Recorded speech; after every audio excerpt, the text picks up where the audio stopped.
there's so much about what has happened in California and just the gig worker stuff that is indicative of our changing approach to how we work. You're listening to Good is in the Details. I'm your host, Gwendolyn Dolske, and joining me once again will be the very talented, very witty LA lawyer, Rudy Salo. Our guest today is journalist Liz Farmer, and we are talking about what is the gig economy. How is this changing our notion of work, of employee, of independent contractor? What are the laws that are involved? How does this impact transportation and our city life?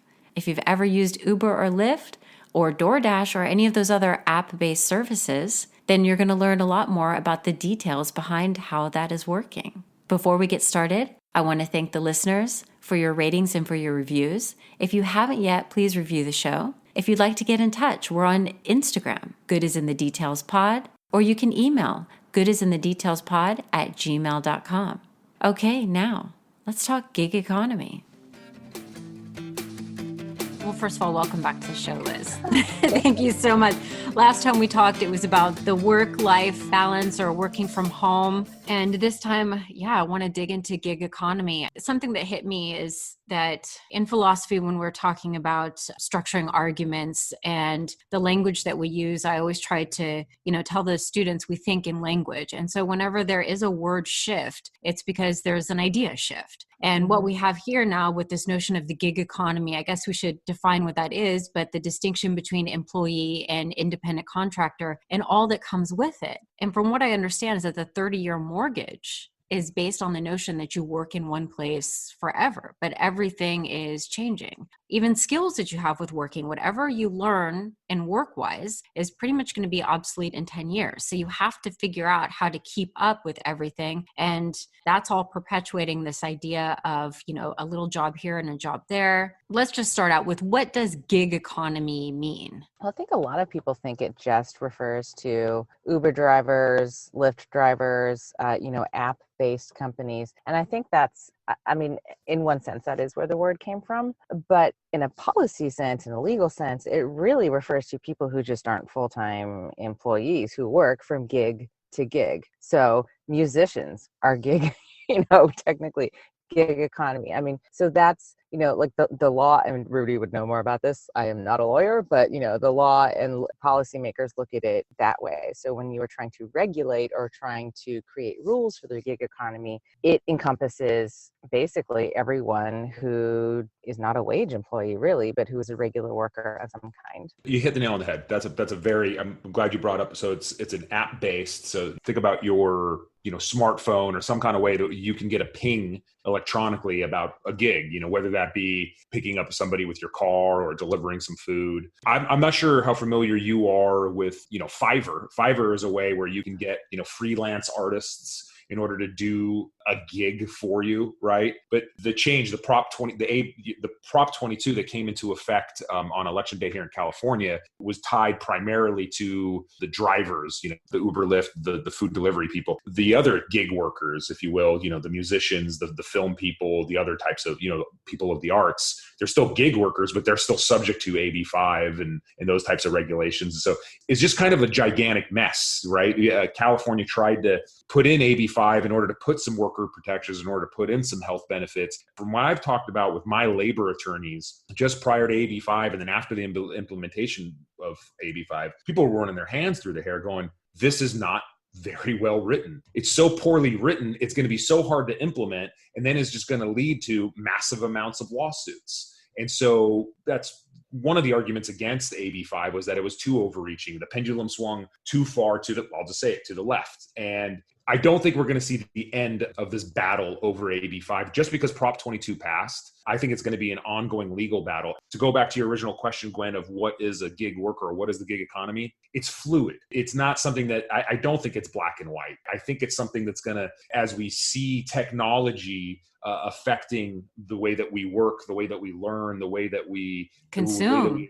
The way that we consume everything, everything's going to be kind of fluid. So like we have a gig economy right now, and I think that's just going to continue to grow into the future. It's when state legislatures try to implement laws that don't necessarily contemplate the use of technology and that it just kind of just continues to become a mess. Literally, I mean, think about it. California was the only state that had an AB5. Other states tried to pass similar laws and they kind of failed because they were really looking at the California experiment. I mean, California tends to do that. We tend to pass laws, then other states kind of look to us and see how we implement it. And unfortunately, AB5 just continues to be a mess. So can we back up for 1 second? I'm sorry, Sure. Rudy. I want to clarify, what is the distinction, or is there a legal distinction between an independent contractor and a freelancer? And then maybe if you could say, what is AB5? There really isn't a distinct, I mean, for legal reasons, there really isn't a distinction between an independent contractor and a freelancer. It's basically one and the same. Like you could say, oh, I'm a freelancer, or I'm an independent contractor. Heck, you can even probably say consultant. I mean, consultants are could fall into the umbrella of the independent contractor. You hire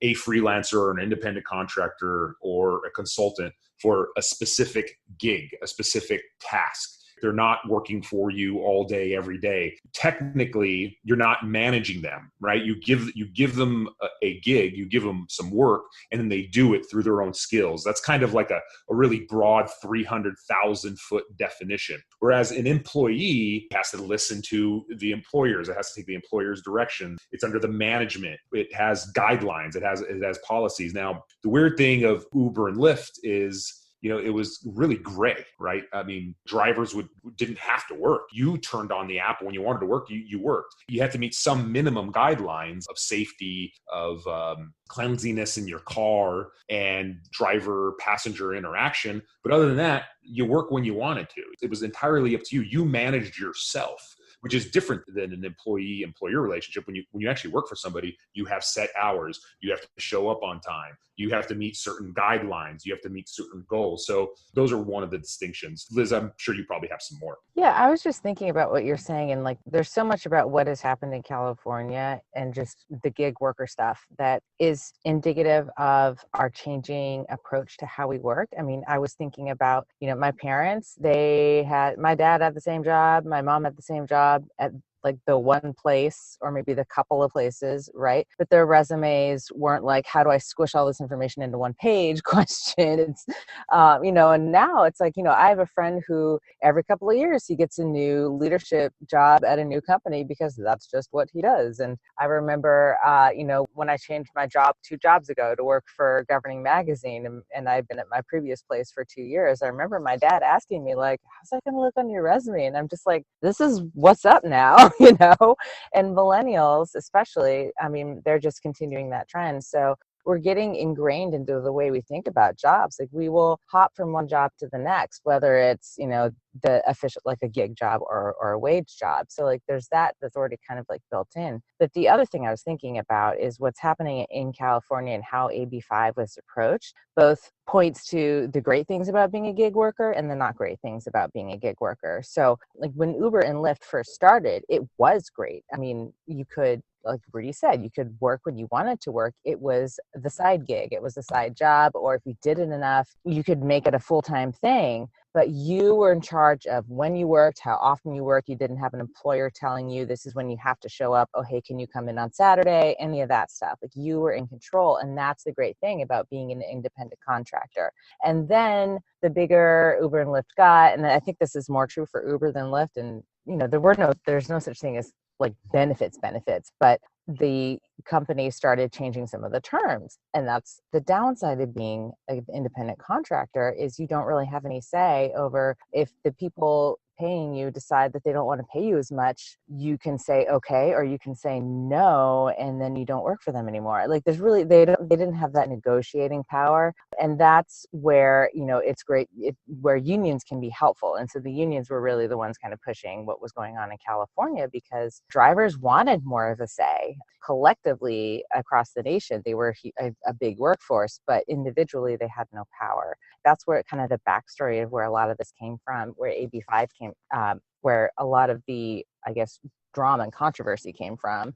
But originally, like we were saying, the idea of being a gig worker goes back a long time before, the app-based economy. AB5 came about because of a lawsuit that started in 2005, filed by truck workers who said that their employer was misclassifying them. And that's something that happens all across the country. Employers label someone who works for them as an independent contractor in order to save on those labor costs. I'll give a really quick example of when I was a gig worker. Between undergrad and law school, I was a substitute teacher. And I was a substitute teacher at numerous school districts throughout Southern California. And basically how I worked was I would get a phone call either the night before or that morning. And I was told, you show up at this school at this particular time. And when I didn't want to work because I was studying for the LSAT or I was out of town, I just turned off my phone and I didn't take the gig. And so gig worker concepts have been around for a long time. It's really gotten hyper-focused with technology and app-based systems. Yeah.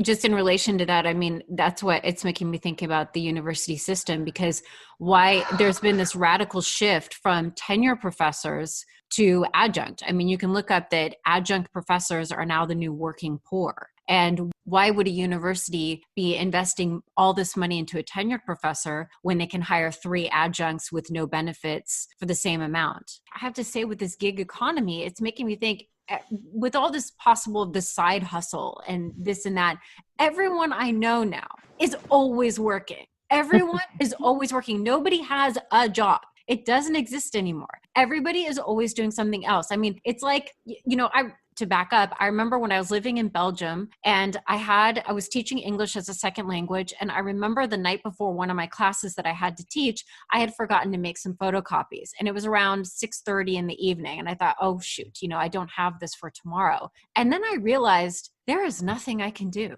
And it was so freeing because in Belgium, all the businesses close at around 6 o'clock. Oh my and gosh. so I realized there was not, and I just continued to enjoy my dinner. I was just like, wow, there is nothing I can do. But if I was in the United States, no, because everything is open 24/7, you are expected to be working 24/7. And now I'm thinking that with the gig economy, everybody has more than one job now. So I'm thinking about the quality of life that is happening as a result of this. Oh, for sure. And the cost of living, you mentioned in your article, the California cost of living. Liz, taking this whole concept and the problem of the gig economy and problem of everything that we're talking about and how decentralized, work really is these days. How does that play? Because I know you've written a lot on this topic. I've written a lot on this topic. How do you, I think this is a perfect segue into, how do you think the gig economy, there's so many salvos going against the future of cities as we know it, right? Cities being the centralized place where, work is and the economy is and life is. But how do you think the gig economy and, now Prop 22, how do you think that's going to affect the future of cities? Is that one, major salvo against the future of cities, or is it a minor one in COVID and everything else and the internet and everything all going in affecting the future of cities? Do you think that actually will play a role in the negative impact in the future of cities? And if there is a role, a big one or a small one? There's a lot in there. So in terms of kind of the shape, how cities will be shaped in the future, where people work obviously is a huge part of that. And so I think cities are always going to have people drawn to them. I mean, that's their thing. They will always be the cultural and, for the most part, the business center of our economy. But I think what the idea of being able to pick up your job and take it with you, if you are a gig worker, and when I so hear you on the balance and like being able to have something that actually works for you and the people you're working with versus people just taking advantage of you because you want to work for, you want a job and they're going to, pay you money. I mean, that's a true working partnership is what you would want when you're an independent contractor, when you are a gig worker. But kind of setting all that aside for the moment, cities have already been transformed by the gig economy with Airbnb, obviously. I mean, just with the hotels, kind of the entertainment and tourism aspect of cities has already been transformed. And I think what I'm hoping cities have learned from that is the fact that they need to be thinking, at least in real time, with whatever the new app-based economy is going to come up with next. They were so behind on Airbnb, on Uber. I mean, I remember covering city council hearings in Washington, D.C. when the Uber CEO, this was when Uber was kind of new, was testifying before the committee. And the council committee was just looking at him like they didn't understand what his deal was. And they were you could tell everyone was annoyed with each other in that room. But it was just, I mean, the city was caught flat-footed, and every city was caught flat-footed in that way. And I think let's please learn our lesson from the last 10 years of stuff like this happening again and again. I mean, many cities now are starting to regulate and kind of get that tax revenue back that they lost. So hopefully cities can learn from that and continue and at least not be caught flat-footed so much again. And that's kind of the money aspect. But I do think that what we have here is an opportunity. Cities have really kind of been the focus of, I would say, at least the last half century, if not the last full century. We have been more and more moving into cities. Right now, we have an opportunity to kind of reverse that flow a little bit. Like I said, I think cities are always going to be the centers of XYZ. But it's those mid-sized cities, those company towns that have really, really, really lost out on this, transformation over the last 50, 100 years. And we have now a moment for those mid-sized cities to be able to market themselves to people who don't want to pay through the nose for rent or whatever it is, and who want a different kind of quality of life, but they have just been forced to live in or around a city because of their job. And I think that's the real exciting part here. Do you think, and I think about this a lot, I really do, I even I play this out in some of the science fiction that I write.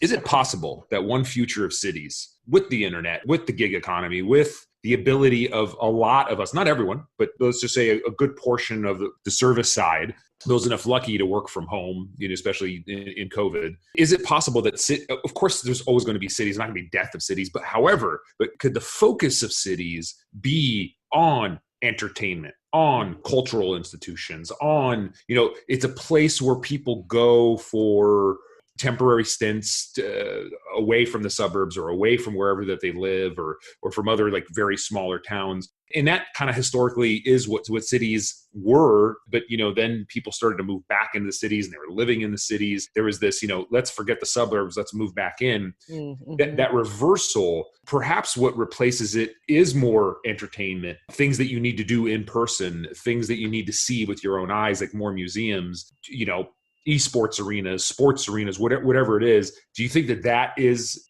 one of the futures of cities? I can't believe you brought up esports. I'm obsessed with esports. I am not.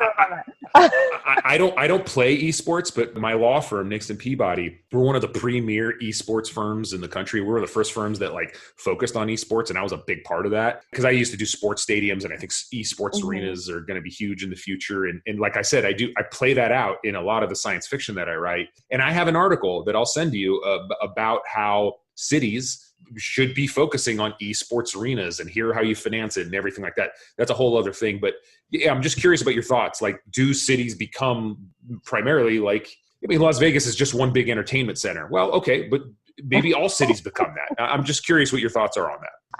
I mean, that's one way to go, but I think you do run the risk of being kind of a one-note place, and which isn't bad as far as tourism goes, or maybe it is. I don't know. I'm not a tourism expert, but it is a bit of a risk when you're thinking about how to have a thriving place that can get through the good times and the bad. So, I mean, Las Vegas is having a really hard time because they are so tourism based. All of that spending that was happening there is not happening, and that's hurting how much the city is able to take in, spend on, the people who live there full time. So you do kind of leverage yourself that way. You could make that conscious decision as a policymaker in as a city, and then kind of take the steps, I guess, to still be able to have balance, at least in terms of how much money you're taking in. But I do actually, honestly, I'm a huge history nerd, and I personally would love to see cities start looking more like they did,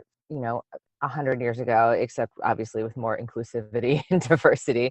But in terms of how they're used, I mean, neighborhoods and open air markets, and you could walk 5 blocks and pretty much get everything you needed. Hopping on a trolley to get from point A to point B. I realize this is very idealistic, but I do see, the opportunity to make cities more usable again, from not just from 9 to 5, or not just from 6 to midnight, but every hour of the day for people to live there, work there. I always thought it would be neat for, an entire a corporate block, not the company town, but like the company block where a corporation, owns, and maybe this is not the greatest idea, but, the idea of being able to have a spot in a town where there's, a company headquarters and a lot of people who work there also live nearby. There's the grocery store where you can get a company discount. I mean, just stuff like that, where if you are a little bit more creative in terms of thinking about how to make cities an attractive place for people to live in all the time and not just use, I think that's where you're going to get the value. Because I was one of the people I talked to, Nick Kittle, for this story, for this piece for the Rockefeller Institute, talked a lot about, open space and just kind of that organic way of, what draws people to a city. And you can have tax breaks, you can have, affordable housing and all of that stuff. But to really draw people, you got to have a good soul. And that's what it comes down to. I mean, that arts and entertainment, of course, is crucial. Open space, appealing to people of all generations, not just the rich working stiffs who can afford to live there. I think that there's a huge opportunity for affordable housing right now in cities, and we can talk more about that. But just the creativity in using the space. Cities have done it before by redeveloping industrial land into, ballparks, stadiums, whatever. They can do it again with this. It's just going to be a bit harder because we're talking about expensive corporate office space. Yeah, and unfortunately, in California, the last time we had a gigantic budget crunch in the after the 2008-2009 recession, we got rid of redevelopment agencies. A lot of the Old Town Pasadena and a lot of urban centers that got redone. Exactly what you're saying. These industrial areas that got reconfigured. That was done through redevelopment agencies, and in order to fix some budget gaps and some other ideas of some abuse of redevelopment funds and everything, Governor Brown got rid of all redevelopment agencies. That has stalled, if you will, the ability to use property taxes and tax increment financing in order to reduce some of these areas. And we've spent the last 10 years trying to come up with redevelopment 2.0. And it's been very, very complicated. It's very difficult to do because what we had before worked great. Yeah, there were some issues in these new EIFDs, the Enhanced Infrastructure Financing Districts, and these other redevelopment 2.0 ideas to replace them. We haven't caught that much legs underneath them. I mean, they started to. They actually started to recently, and then COVID hit, and then you had opportunity zones come in, and opportunity zones now, have gotten kind of some bad taste in people's mouths, and it's just kind of it's going to be really, really interesting to see and watch the future of cities and how cities do react. Just exactly what you're saying, like, well, what do we do from here? And the future impacts of COVID on it. I mean, every local government that I've been working for has been going to the market, refinancing all of its debt, taking advantage of these historic low interest rates, but they're primarily just doing refinancings. There's not a lot of new money. There's not a lot of new infrastructure yet being put into there. And one of the issues is, as well, do we really know yet how much of the hit COVID is going to have on the revenue of some of these cities, counties, other types of governments? That's what we're focused on in 2021, 2022, 2023. And I'm sure you are as well, just kind of with your background being a municipal finance expert as well. Do you think that we even know a hint of COVID's impact yet on the revenues of local governments? I think it's really, so the short answer is no, but we can look to what some of the survey results have been from local governments. And when you look at property taxes, a lot of local governments expect their property taxes to be down over the next year. And whether that's due to just late payments or new assessments, that it depends place by place. But, there was, I think it's in New Orleans, the tax assessor went ahead and reassessed all the commercial buildings at a lower value. Because the idea, that's another place where the tourism and, entertainment industry has been hit so hard. And,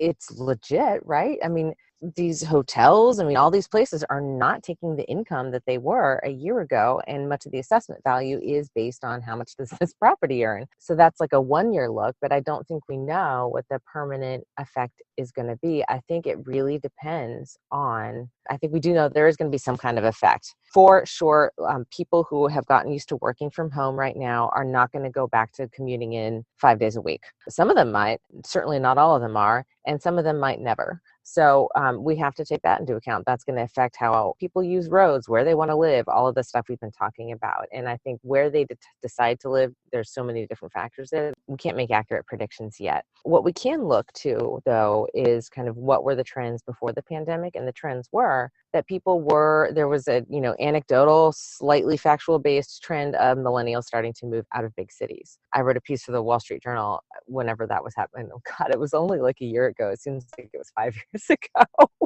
but about, why we moved away from the Washington, D.C. area. And, and I know every time I'm on with you, we have internet connections, and that's one of the downsides. But so wait, I'm sorry. So are you saying you're a millennial? You're putting that Well, you're putting that horrible okay. brand on yourself? How dare you? I thought we were friends. What's the matter with you? I am a fringennial because that's good. I've never heard that one. Thank you. Depending on which measurement you use, I'm either Gen X or I'm millennial. I'm like right on the fringe, so that's what I call myself. I'm sorry. I'm hardcore Gen X. Like I don't have any tattoos, but if I ever did, it'd either be the names of my children or like Gen X, because I just love being Gen X. And sorry, go ahead. Or good like as every the Gen details Xer's tattooed like on that. you. That's awesome. But yeah, I mean, so you can look at the trends before the COVID pandemic were that millennials were starting to move out of big cities. I mean, you could see this desire of people who had mobile jobs were taking advantage of that. And so that was a slow and simmering trend that has been just, lit up like a firework right now. And so I would expect to see that continue. I do expect to see a benefit in the exurbs in particular, where you can get that balance of being close enough to a city, but not affected so much by home values and all the other things. So that's my prediction, but that's about it. I have a question I think I'm thinking about the quality of life of what happens, because the independent contractor or the freelancer, it sounds like, there is all this freedom and choosing when you can work and when you can't. And I'm thinking about also what we don't have. It's, like maybe the holiday bonus from your boss, or, the holiday party, or you're part of a family, or that thing. And the other thing I've noticed, in Black Mirror did a really great episode toying around with this idea, is that with the gig economy, because there isn't an employer, everybody is, you're at the service of everybody essentially. And you've got to paste a smile on your face as you do your delivery or whatnot, because you are going to be rated. And I'm wondering what kind of an impact that has on somebody's authenticity and the stress level and how much they enjoy their life, and also everybody else thinking that they can just judge everybody else's job. I mean, everybody now is in charge because of these app type works of rating other people. So I'm just wondering, what are your thoughts with the gig economy and then the quality of life, some of the pros and some of the cons? Oh my gosh. Yeah. I mean, if your gig economy is that of delivery driver, any kind of driving app-based thing, if that's the structure of your primary income, and you're that kind of gig worker where you're earning a lower wage for what you do, but that's a trade-off for the flexibility and everything else, then yeah, you kind of do live in fear of what you talked about. You may be in control of like your thumb hitting the screen to accept a pickup, but you're not in control of what terms the app company may change on you. You're not in control. You're in control as much as you can be, but yeah, you have a bad experience with a driver or with a rider, excuse me, and that can really directly impact your income. You're a wage employee and you get a bad review, you might not get a promotion, and you might not get a raise. But you have to do something really bad in most places to get an actual demotion and like wage cut. Like that doesn't really happen a lot anyway. I'm sure it's happened to somebody who's listening. But, my point being is that there are so many more protections in the traditional job world. And as we've seen, again, this is one of those like pre-pandemic trends that I think is going to be accelerated. More and more people are getting their incomes from a non-traditional job. And once again, state and local government policy is sort of slow to kind of wake up to that. And circling it back to the beginning, what happened in California with policymakers trying to take a stab at regulating it, I agree. They didn't regulate what the reality was. They took a stab at it, and it's great for like this one slice of a type of gig worker. It didn't have enough considerations for all the different types of independent contractors and other ways that other non-traditional ways that you can earn an income. And I think state and local governments, state governments, obviously, because this is really their purview, need to look at what happened in California. And they are, New York, New Jersey, they are kind of sitting there watching, and take a look and figure out what is the best way that we can acknowledge that the job roles are changing, the traditional job roles are changing, and there are protections that were put in place 50, 60 years ago that just aren't working today because a lot of people don't have that kind of job anymore. I'm just wondering, culturally, is this an American thing? Would you know about that? Like, is there our attitude toward work? Can you see this? Is this unique to the US, or can you see this in Western Europe, this gig economy type thing? I don't know about gig, but I do get the sense, as far as you talked about work-life balance and being unplugged, I feel like Europe, this probably goes from country to country, but, certain countries in Europe have a ban on, your employer sending you an email outside of working hours. France has a 35-hour work week. Yeah. I could be wrong on that number. Yeah. Yeah. I mean, good Lord, wouldn't we have all loved that? And when you go out to dinner, it's like 3 hours and no waiter is giving you the bill, asking you to leave. She's absolutely correct. Europe does things differently. Here's what I think is one of the major differences psychologically and historically between us and literally the rest of the world. Here in the United States, our government has decided to take the position of, you know what? Your corporations are the ones that historically take care of you. They give you your pensions. They give you your health. Your corporations are almost like quasi-governments. Whereas other places of the world, the government takes care of your health insurance. The government takes care of your pensions. There is that social net that the government provides. That's the, I'm putting my fingers up. That's the socialism, boogeyman that we here in the United States hate. I mean, I'm saying, we as in, certain parts of this country that are colored red, whatever, but not my point. That is the major difference. That's the thinking. Here, your corporation is supposed to take care of you, right? And think about the gig economy. One of the major things about it is, you know what? We're not going to take care of you. You're going to take care of yourself. You want to work? Work. You don't want to work? Don't work. You want to get health insurance? You pay for it on your own. Although I think as a part of Prop 22, there's a new health insurance subsidy, and there are some things that they're provided to workers. It's not like they got nothing. I mean, they got like some accident insurance subsidies and some other types of subsidies. But that's the major difference between us and the rest of the world. I never looked at it that way. The corporation is like a mini government. You're it right. Is. Yeah. I mean, I remember in Belgium, just another example, I dropped off something at the dry cleaners. And then when I went to go pick it up, there was a sign that said they were going to be gone for 3 weeks. And I thought, what in the hell? What kind of business is just gone for 3 weeks? But they went on holiday, like that's what they did. And Americans we have the fewest amount of holidays, but Americans also take the fewest amount of holidays. And I remember one of my Canadian friends, she started working in New York, and she said she worked all of these long hours. And she said, but you have to, because somebody else is always willing to do your job.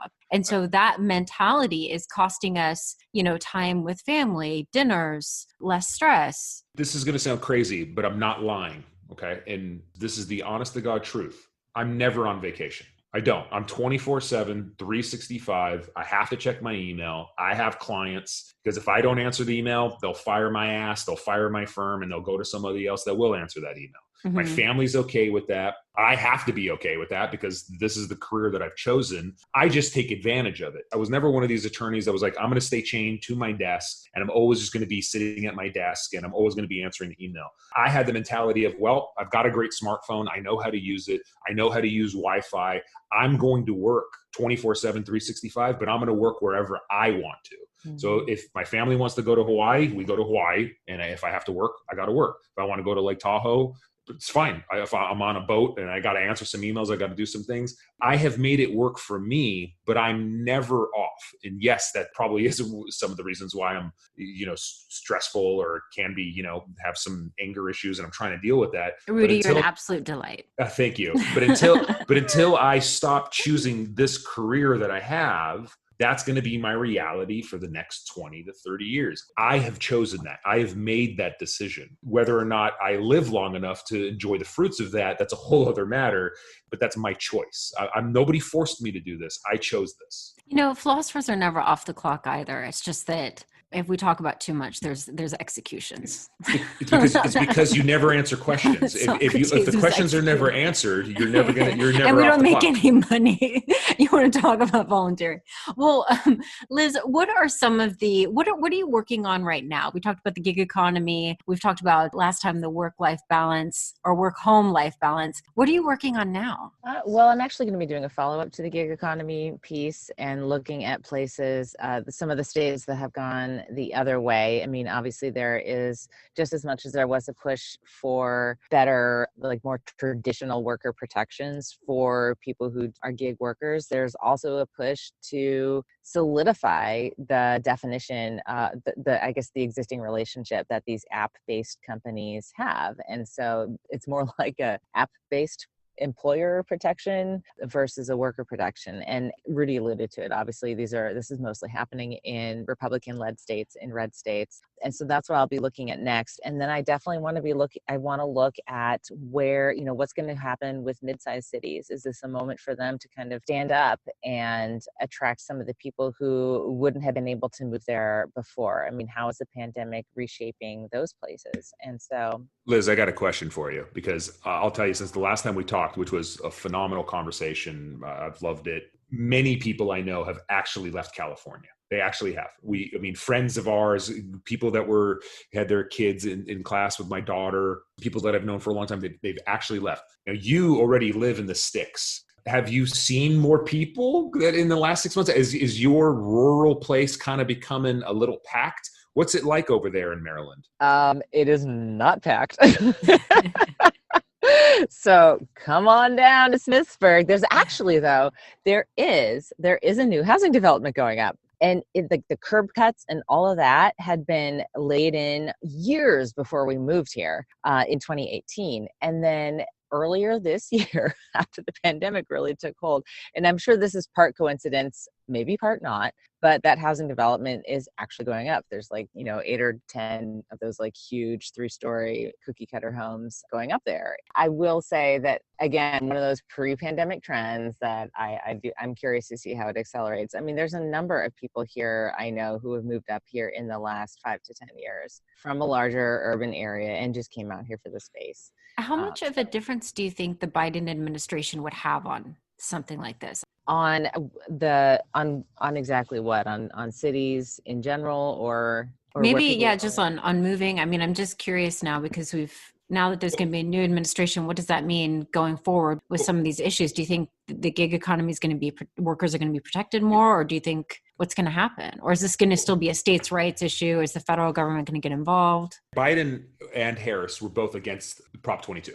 And there has been some discussion. They're going to take something federally to address this. Now, whether or not they can, it's going to be very, very interesting, because there are federal labor laws, but typically state labor laws are the ones that kind of govern the corporations that are within the state. So it'll be very interesting to see what they think they can do, but they'll probably try to do something. That said, if there is a Republican-controlled Senate, we'll see what they can actually get done. It'll be very, very interesting to see what they can get done. And remember, the Democrats actually lost a fair number of seats in the House of Representatives. And something is, the gig economy and how that affects states and how that affects employees and all of the money you got to think about. These companies spent over $200 million in order to get Prop 22 passed. Their stock price rose after it. They have gobs of money to battle any kind of law that will hurt their business model. So going forward, yes, I think you're going to see a lot of these companies pouring money into things that look more like Prop 22. Prop 22, they were playing defense.